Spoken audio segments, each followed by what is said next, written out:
Mm. Cheers.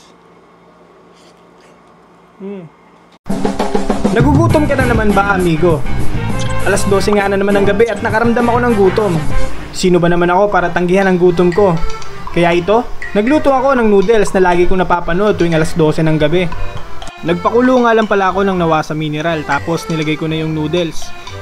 Lulutuin ko nga lang to ayon sa instruction na nakalagay. Habang niluluto ko nga ang noodles, prepare ko muna yung mga goodies pang paalat niya. Kuha lang ako ng malalim na bowl, tapos lagay ko na lahat ng powder niya. Nilagyan ko na din pala ng itlog pero yung dilaw lang. Lagyan ko na din ito ng kipay, yung kipay mayonnaise, tapos halu-haluin ko lang ng ganyan. Tapos nilagyan ko ng konting kumukulong na wasa mineral, then halo hanggang maging ganyan yung itsura. Nagprito na din ako ng spam para kunyari ramen talaga boy, aesthetic yan mamaya boy. Pinirito ko nga lang pala yan hanggang magkaroon ng crust yung ilalim niya para medyo malutong-lutong naman. Set aside muna natin yan kasi luto na rin yung noodles natin, pwede na tayo mag-plating. Nilagay ko na nga pala yung noodles dito sa powder mixture natin, pati yung sabaw nito. Tapos ang paglalagay ng noodles dapat medyo bulky siya sa gitna para may patong natin yung itlog at spam. Para hindi siya lumubog agad. Nilagay ko na nga yung dalawang spam sa gitna tapos yung boiled egg natin.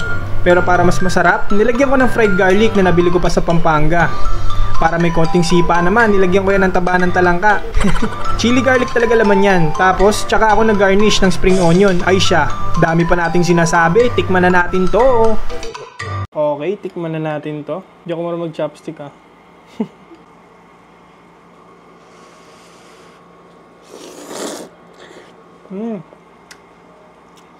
Sarap. Hit pa. Yung spam natin, pare, oh. May chili garlic pa. Cheers. Ang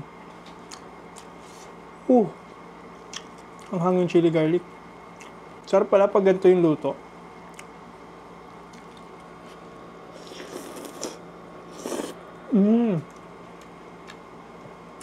May itlog din tayo dito. Tapos meron tayo dito ng fried garlic. Yun. Gawang Pampanga yan.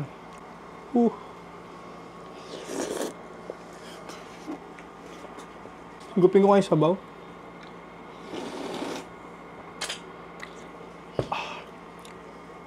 Sarap nun.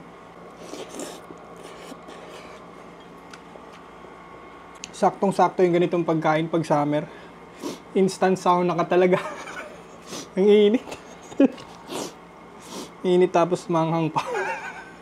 Papayat ka dito sa pawis eh. Huling subo para sa inyo mga pare.